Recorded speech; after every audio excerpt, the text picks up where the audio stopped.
The universe had a twisted sense of humor. That's what Oliver Conquests thought as he crouched beside the humming bulk of the atmospheric regulator, elbow deep in grease and red dust, with sweat running down his spine in thick, irritating streams. The sun on this God's-forsaken rock had a mean streak. It didn't just shine, it glared, as if trying to cook the surface from orbit. The air tasted like rust and ozone, and every breath felt like inhaling through a sandblaster.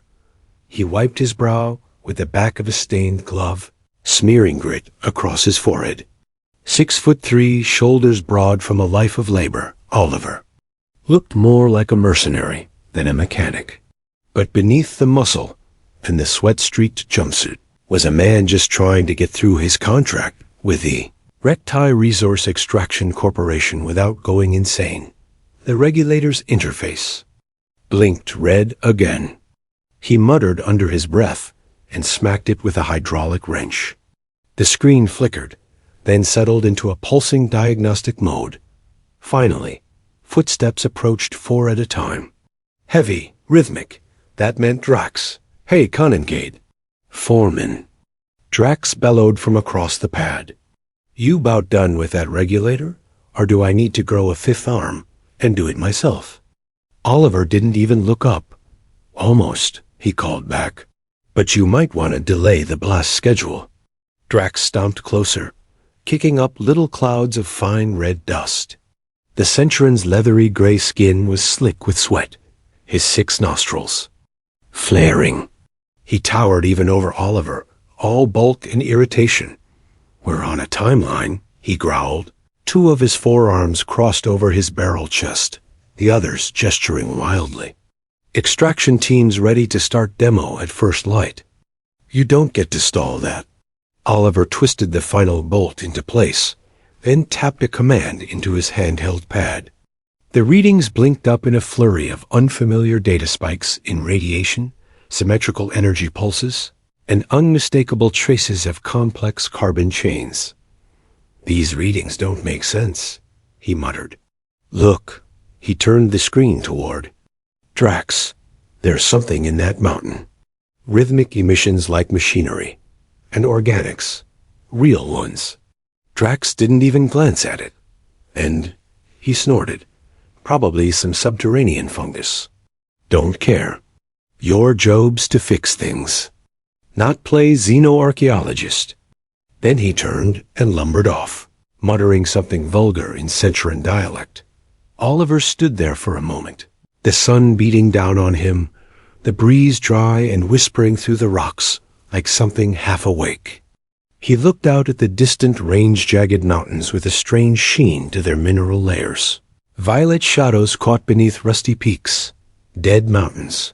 The survey had said, but they were breathing. Later that evening, when the rest of the crew had gone in for rations, and the dusk wind began howling through the canyons like a mourning creature, Oliver made his choice. He accessed the motor pool without logging in. His code still worked. The skimmer was a compact single-rider, fast, loud, and technically off-limits for unsanctioned exploration. He took it anyway. The terrain blurred beneath him, rust-colored soil whipping by as the skimmer darted toward the range. The navigation system struggled terrain irregularities, popped like ghosts on the display, but the energy readings grew stronger, more focused, more intentional. He banked into a narrow ravine, following the energy pings like breadcrumbs. The mountains loomed on either side, dark and skeletal, until the scanner shrieked and lit up like fireworks. A narrow passage. Hidden. Oliver throttled down and eased into the slot canyon. His lights flicked across the rock walls, and suddenly he saw movement. Figures. Small. At first, he thought they were children. Barely 4 feet tall, slender, swift. But their proportions were adult. Their skin shimmered faint blue, translucent in places. Bioluminescent threads pulsed gently along their limbs. Eyes large, luminous. They moved along the cliff face like dancers, through paths that didn't seem carved, but grown. A civilization. Hidden. alive. He killed the engine and watched, heart pounding. They hadn't noticed him yet, and that's when it hit him. This mountain was not uninhabited. It was occupied by people, and if Recti detonated tomorrow's blast zone as planned, they'd wipe them all out. Oliver sat frozen in the skimmer, watching the mountain breathe through the movement of its luminous inhabitants. One thought rose above the shock and the awe, above the cold dread sinking into his gut. They're real, and I'm the only one who knows. Asterisk, the warning came before the sun. A mechanical voice blared across the sky, bouncing off the canyon walls. Like a death knell. Attention! This area has been designated for resource extraction by the Recti Resource Extraction Corporation. You have 1 standard hour to evacuate. Clearance operations will commence at sunrise. Oliver's stomach dropped. He was still in the skimmer, hidden in the shadows near the cliffside ledge where he'd first spotted the small blue figures, the Luminari, as he'd started calling them in his mind. The name just fit. Graceful, luminous, ancient. They hadn't spoken to him, hadn't even gotten close. But now, as the Recti security craft thundered into the narrow canyon with their engines whining and their weapon systems humming online, panic rippled through the alien city like a living current. The Luminari didn't run away. They retreated inward into crevices, tunnels, and arched doorways carved into the rock itself. They didn't understand what was coming. They were hiding, not evacuating. They had no idea Recti meant to obliterate them. Oliver didn't think. He acted. He slammed the throttle forward, engines roaring as he pushed the skimmer between the cliffside city and the 3 incoming Recti ships, sleek, dark vessels bristling with weapons.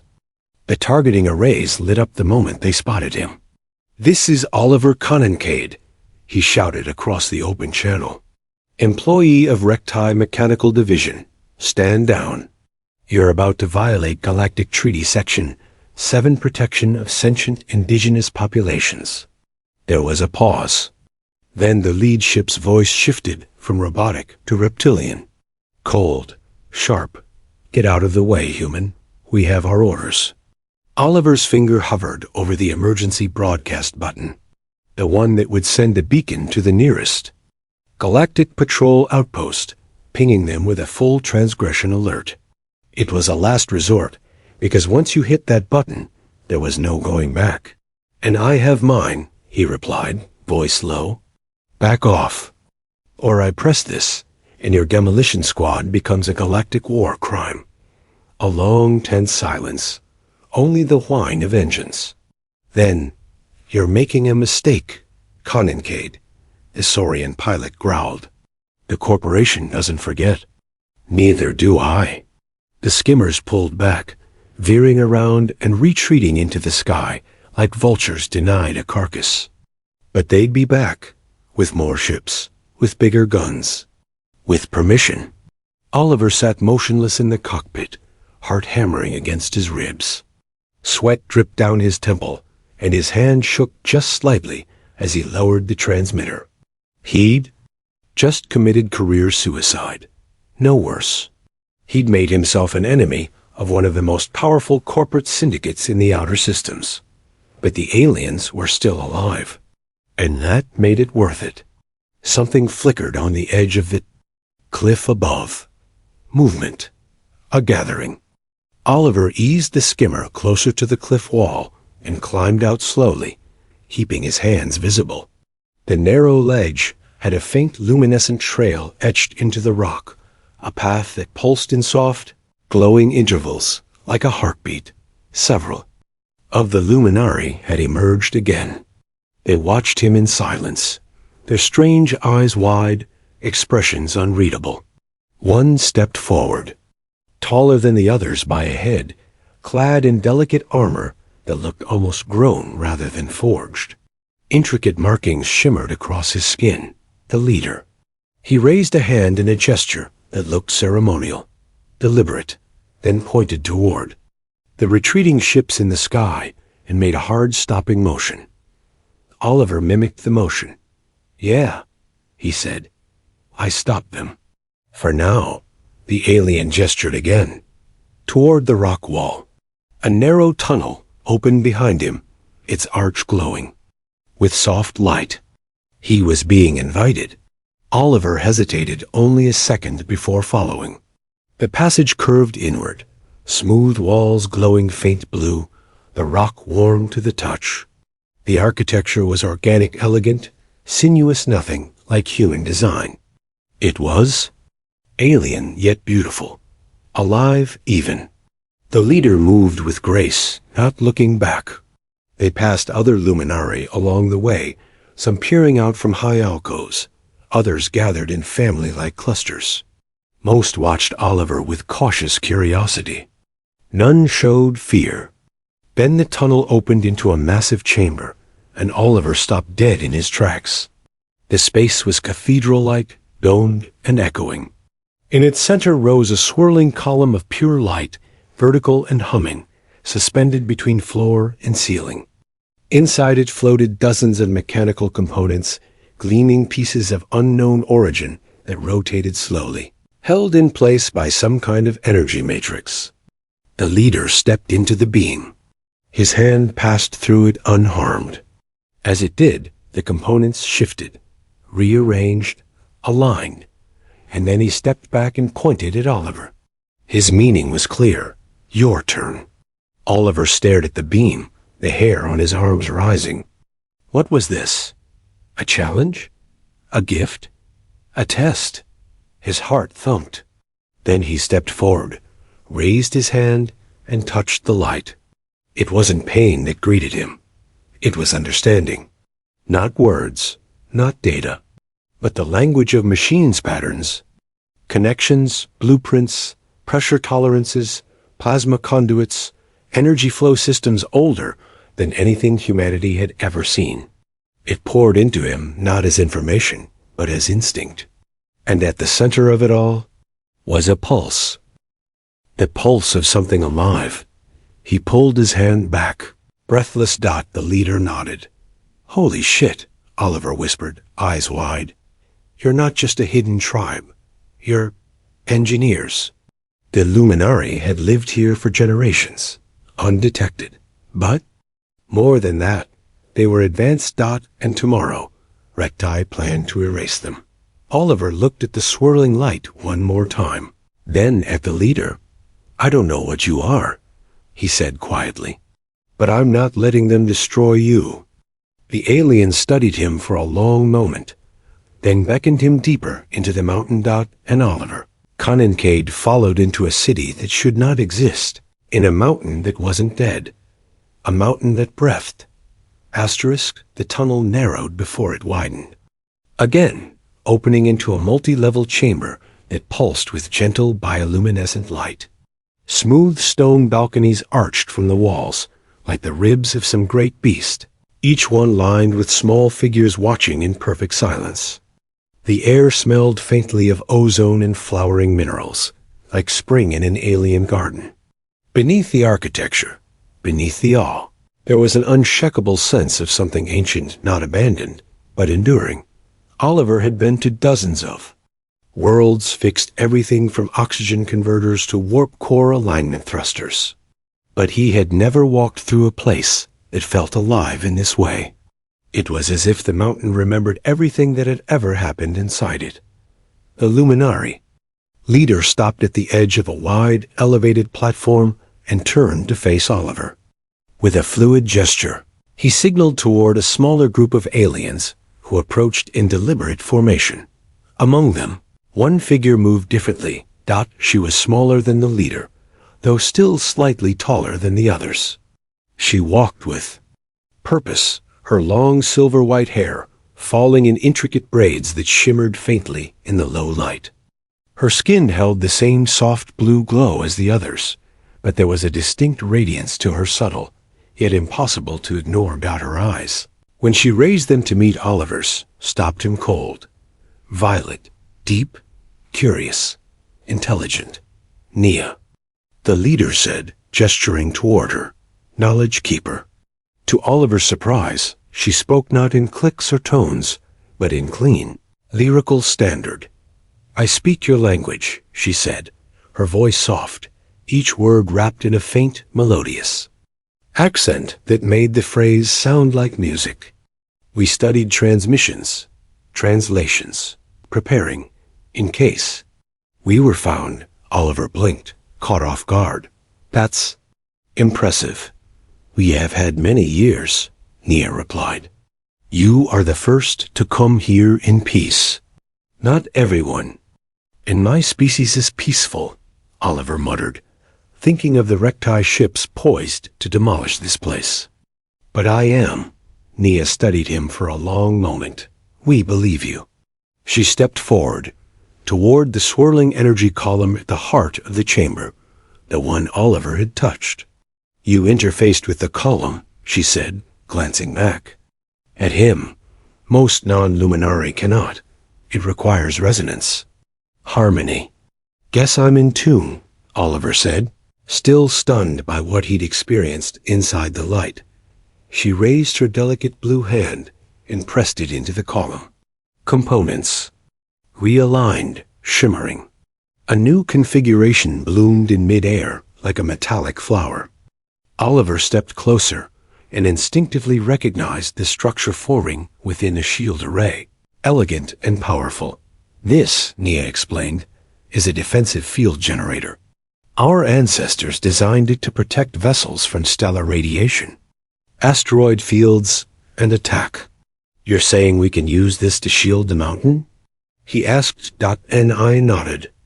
"If the 4 amplifier points are installed around the perimeter, the column can activate them remotely. The shield will hold for a time." Oliver's eyes widened. "Can you build it?" "With your help, yes.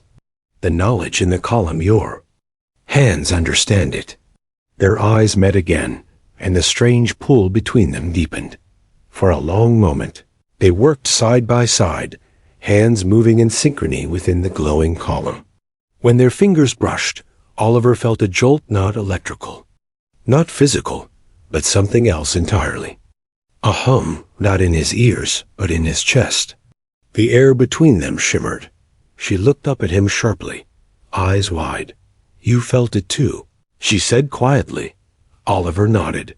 "Luminari are empathic," she continued, her voice lower now, as if not meant. "For the others, we sense emotions. From you, I sense protection, frustration, desire." Oliver cleared his throat and tried to focus on the interface. "Well, that's accurate." Nia didn't look away. Her expression was unreadable, but the glint in her eyes made his pulse race. "We must finish this," she said, turning back to the column. "Time is short. They will return." And return they would. The Recti Corporation had tasted resistance, and that meant they would escalate. Oliver could already hear it in his head, the thunder of demolition charges, the screech of skimmer thrusters, the crackle of plasma rifles as he and Nia completed the core assembly within the energy field. Another luminari entered the chamber speaking urgently in their melodic tongue. Nia turned to Oliver. "My father, Chief Torn, has received word. The Recti ships have formed a perimeter. More are inbound, with heavy weapons." "Then we don't have time for diplomacy," Oliver said, wiping sweat from his brow. "We build the shield." Now, Nia retrieved 4 small cylindrical devices, each one no larger than her forearm, and handed 2 to Oliver. "Place them at the north and east peaks. I'll take south and west." They moved to a junction where the tunnel split 4 ways. She hesitated, looking up at him. "Be careful," she said softly. "You too." Then, surprising them both, Nia leaned in and pressed her lips against his dot. The kiss was brief but electric. Warmth spread through Oliver like a surge of starlight. She pulled back, a flush blooming faintly across her cheeks, turning her luminous skin a deeper shade of blue. "I chose you," she whispered. "Remember that?" Before he could respond, she vanished down her tunnel, her silver hair trailing behind her like a comet's tail. Oliver touched his lips. Still tingling, this wasn't just about saving a hidden civilization anymore. This was personal. He turned and ran toward the light, amplifier in hand, into the high mountains where war was coming, and he would stand in the way of it. Asterisk, the wind. Howled as Oliver scaled the northern ridge, his boots skidding on loose stone dust. The amplifier unit was slung across his back, glowing faintly with bioluminescent etchings that pulsed in rhythm with the mountain. The sky overhead had turned a deep greenish violet as twilight approached, casting eerie shadows across the alien terrain. Somewhere beyond the horizon, Rek'Tai's ships were aligning for their next move, but he wasn't thinking about that dot. He was thinking about her, about Naya. Her blue skin glowing softly in the dark, the warmth of her lips, the unexpected gravity. Behind the words, "I chose you," Oliver reached the northern anchor point, a flat rock shelf overlooking the canyon floor. He placed the amplifier into a carved socket, etched directly into the stone ancient precise, clearly waiting for this very device. As soon as it clicked into place, the device lit up, sending a pulse of energy outward that shimmered across the air like rippling glass. One down. One to go. He scrambled toward the eastern point, sweat soaking through his jumpsuit. His thoughts raced faster than his feet. Rek'Tai wouldn't back off now. They'd lost a day. That meant money. And Rek'Tai didn't forgive lost profits. They'd return in force, and this time, they'd come with orders to make examples dot as the eastern amplifier activated with a low hum. A second ripple joined the first arching across, the mountains like threads of woven light. Oliver stood between the two peaks, breathing hard, chest heaving. For a brief moment, all he could hear was the wind and the thrum of alien energy around him.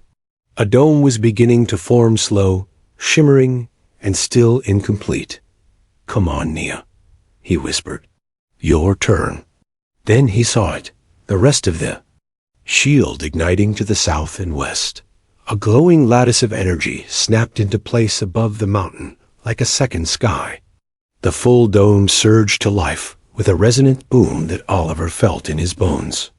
The canyon below shimmered under the shield, flickering like an aurora in a windstorm dot, and then weapons fire. Below in the canyon, the Rek'Tai skimmers had returned, dozens this time. Oliver ducked behind a rock outcropping and watched as bright bolts of plasma slammed against the shield, splashing harmlessly across its surface. Saurian infantry skittered about below, firing in frustration. It was holding. He grinned. It worked. Asterisk, a sound behind him. Light footsteps. He turned, and there she was. Nia stood on the ledge, her hair wind-blown, her violet eyes alight with triumph. She wore a more practical version of her ceremonial attire, still gold and bronze. Still elegant, but streamlined, made for movement. And still, impossibly, it hugged her like a second skin. She walked to him, the breeze lifting the edge of her tunic, her smile quiet but radiant. "It worked," she said, echoing him. "How long will it hold?" he asked, turning to watch another volley bounce harmlessly off the barrier. "Days. Maybe weeks. Long enough to reach the Galactic patrol. Long enough to make them listen?" He nodded, then glanced down at her dot, and suddenly she was very close. Their shoulders brushed. He could feel the warmth radiating off her skin, the soft glow casting faint blue light onto his own. "You're doing it again," she murmured. "Doing what?" "Looking at me like I'm a machine you're trying to figure out." Oliver chuckled. "That's not the metaphor I'd use." "No?" She tilted her head, eyes playful. "Then what would you say?" He didn't answer, not in words. Instead, he reached out, gently touching her cheek. Her skin was smooth and slightly warm, with a texture like polished silk. Her eyes fluttered shut for a breath. Then she leaned into his hand. I still don't understand all of this, he admitted. The shield, the bond, but I know I don't want it to end. It doesn't have to, she replied. Among my people, once the bond forms, it deepens quickly. Emotion enhances resonance. Connection amplifies energy. That's a very scientific way of describing what feels a lot like falling in love. She smiled, this time without teasing. We don't have a word for love in the way your kind uses it. We have Meltari, the joining of paths. Then maybe I'm on the right path, Oliver said. Before she could respond, a pulse of urgency hit his chest. Not from outside, from inside. Through the bond, Nia gasped at the same moment. My father, she said. He's calling us. Something's happened. They raced back toward the city, through glowing corridors now lit for emergency status. Lights pulsed red along the floors. Luminary warriors moved with silent precision, their armor gleaming like obsidian, their weapons elegant and alien. Chief. Torin met them at the entrance to the command hall. His face was grim. They've escalated, he said. Recti's heavy cruisers have entered orbit. They're deploying planetary demolition craft. The shield may not hold against prolonged bombardment. Oliver clenched his fists. Then we need to show them they can't just wipe this place off the map. There may be another option, the chief said, leading them through a hidden corridor. One final piece of Luminary legacy. They emerged into a massive underground vault. There, cloaked in darkness and ancient stasis fields, rested a vessel unlike anything Oliver had seen before. Sleek, silent, waiting. Torin looked to them both.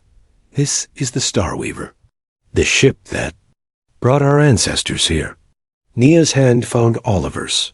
Her voice was quiet. Can you bring it back to life? He looked at her, at the ship, at the mountain city hanging by a thread. Then he grinned. Get me a wrench. The hangar trembled with quiet power as Oliver approached the Starweaver. It was massive, nearly 300 meters from prow to stern, shaped like a bird of prey in mid-glide, wings folded beneath its hull. Its surface shimmered with iridescent overlays, patterns that shifted subtly like flowing water under starlight. Unlike any human craft he'd ever seen, the ship wasn't merely engineered. It was sculpted, grown from a fusion of technology and organic material that pulsed faintly with energy, as though it had its own slow, ancient heartbeat. It had been waiting for centuries. And now, Oliver felt it respond to his presence, like a sleeper stirring after a long hibernation. Behind him, Nia watched, her expression unreadable, some mix of hope, anxiety, and something more intimate. Their bond pulsed between them like a warm current, even when they weren't touching. He didn't need to look to know she believed in him. He felt it. Chief Torin stood just beyond the ramp, flanked by 3 elders and a small cluster of elite Luminary guards. His voice carried the weight of generations. Our people fled the stars long ago. We thought it was forever. The Starweaver has not spoken in 5 generations. If you can awaken it, then perhaps fate has brought you to us for more than just protection. No pressure, Oliver muttered, and placed his hand on the hull. Warmth, a faint spark in his fingertips. The same feeling he'd had in the knowledge column, only stronger. More direct. The hull lit beneath his palm, a pattern of glyphs spreading outward like frost. The ship recognized him. A ramp hissed open. Inside, the air was crisp and cold, preserved by time. The corridors were narrow, arched, humming softly now as ancient systems slowly woke. Organic lights blinked on, one by one, casting soft blue glows down the corridor. Nia moved up beside him, her hand brushing his. The ship is responding, she whispered. It knows you're not Luminary, but it's not rejecting you. That's good, he said, stepping deeper inside. Because I think we're going to need it. At the heart of the ship, they found the core chamber, A spherical control room with no buttons, no wires, no chairs. Only a central node, floating in zero gravity, with swirling tendrils of light orbiting a crystalline sphere. Oliver floated toward it. As his hand neared the core, the tendrils shifted and reached out to meet him. A flash of light, then a rush not of information, but sensation. Like plugging directly into the universe's nervous system. He saw flashes of the Star Weavers. Launch of the original crew luminary explorers in gleaming armor, laughing as they sailed through nebulae. He felt the loss when the ship crash-landed on this world, the grief, the decision to bury it and never return to the stars. But now, it wanted to rise again. "It's giving me control," he whispered. "Systems are restarting." Nia touched his shoulder, eyes wide.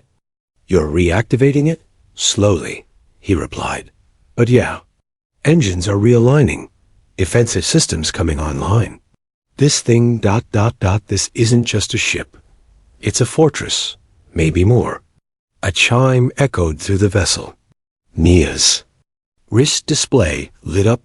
She gasped. "Recti reinforcements have broken orbit. 3 destroyers. They've begun atmospheric descent. They'll reach our shield in less than an hour." Oliver's mind raced. "Can the Star Weaver fly yet?" "No," Nia said, checking the systems in front of her. "Main propulsion is still rebooting. Shields may be at 30%. Weapons? Uncertain. Then we need to buy time.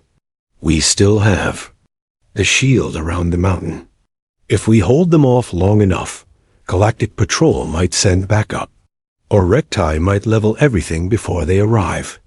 Not if I have anything to say about it." They returned to the mountain command center, just as a new contact registered on the canyon scanners, a Galactic Patrol vessel, sleek and silver, descending like an arrowhead from orbit. Chief Torrens' face lit up. A diplomatic envoy. The chamber snapped to attention. Nia took Oliver's hand as they descended toward the city's base, where a narrow opening in the energy dome allowed for safe passage. As they stepped through, they saw the vessel landing on the canyon floor. Engines silent, its presence undeniable. 4 officers disembarked in full silver and blue armor, flanking a tall, dark-skinned human woman with sharp eyes and an air of unshakable command. She approached with the grace of someone used to facing planetary crises. "Before breakfast, Commander Pax Rix of the Galactic Patrol," she announced. "We received a distress signal reporting violations of the Indigenous Protection Act. I assume you're the sender." Oliver stepped forward, still holding Nia's hand. "Oliver Conquests, former mechanic for Recti Corporation. They tried to demolish this settlement. I stopped them." Commander Rix's gaze shifted to Nia, then to the mountain city behind them, the shimmering dome overhead, and finally the Star Weaver's massive tail section, now barely visible in the Osai canyon wall. "I'd say this situation is far more complicated than your distress call implied." A voice called from across the canyon, the distinct modulation of corporate smugness. "Commander Rix, a pleasure. I'm Director Malk, Regional Administrator for Recti Operations. We've experienced sabotage and theft. This man is a rogue employee aiding an undocumented alien species with dangerous, unregistered technology." Nia's eyes flashed. Without a word, she raised her hand, and a portion of the dome above twisted into radiant geometry, shifting in layered patterns that even made Rix's eyes widen. "That," she said calmly, "is what you call primitive?" Malk stiffened. "Stolen." "Lies," Oliver said, stepping between them. "They tried to erase the Luminari, to strip this world without resistance. Everything they say is damage control." Rix took a long moment to assess both sides. Then she turned to her officers. "Establish a perimeter. No Recti forces are to cross it. I am invoking Article 7, Emergency Cultural Preservation Protocol. All hostilities cease pending investigation." "You'll regret this," Mal hissed. No, Rex replied coldly. You will. As Recti forces pulled back, Rix faced Oliver and Nia again. You've started something big here, Mr. Conquests. Oliver glanced at Nia, felt the warmth of her hand, the bond humming softly between them. I think it was already big, he said. I just didn't know it yet. Behind them, the Star Weaver pulsed with awakening light, an ancient ship reborn. And in orbit above, Recti cruisers burned closer with each passing minute. The next move would decide everything. Asterisk stars shimmered faintly above the canyon, their light distorted by the energy dome that now protected the mountain like a glowing veil. In the heart of the luminary city, the ancient stone halls pulsed with a strange combination of celebration and tension. Music something halfway between chimes and birdsong echoed softly through the upper chambers, while luminary citizens prepared ceremonial garments, shared glowing fruit wines, and whispered of things not seen in generations. But deep in the command chamber, surrounded by data streams and tactical overlays, Oliver Conquests stood shoulder to shoulder with Nia and Commander Pox Rix, facing a decision that would shape the fate of an entire civilization. On the central screen, 3 Recti heavy cruisers had just entered high orbit, larger than anything they'd deployed so far. Each bristled with forward-facing cannons capable of vaporizing a mountainside. Their presence wasn't a threat. Asterisk, it was a promise. They're not going to wait, Rix said grimly. They know the Council is watching now, so they'll strike fast, make it look like a defensive response. Chief Torin stepped forward, his expression solemn. The Star Weaver is almost operational, he said. But even with weapons active, we cannot fire first. We are not aggressors. Then we let them shoot first? Oliver asked. If they fire on a protected people, Rix replied, it becomes a war crime. But only if you recognize them as protected, he countered. And they're technically not indigenous under galactic law. No, the commander said. There's something rarer. She turned toward the luminary elders and the Star Weavers. Glowing diagnostic readouts. The Galactic Council has a clause for advanced, non-indigenous species of exceptional cultural and scientific interest. If the Luminari accept that status, the Council will protect them. But there's a condition. Oliver felt Nia stiffen beside him. What condition? Chief Torin asked. They must agree to limited cooperative research with authorized galactic entities, controlled access to their technology, supervised exchanges. In short, integration. Torin was quiet, then nodded. We would consider it. But Oliver raised his hand. There's another way. All eyes turned to him. He could feel Nia's violet gaze locked on his profile. What if we establish a joint colony? He said. A partnership between humans and Luminari. I'm a citizen of Earth. If I formally request settlement alongside them, our cultures become intertwined. The colony gains protections under Earth's defense treaties. Recti wouldn't dare fire. Rix narrowed her eyes. A multi-species protected colony. That's unprecedented. So is everything about this place, Oliver said, glancing down at Nia. She didn't speak. She didn't have to. Through their bond, he felt her thoughts as if they were his. Own hope, wonder, and something deeper.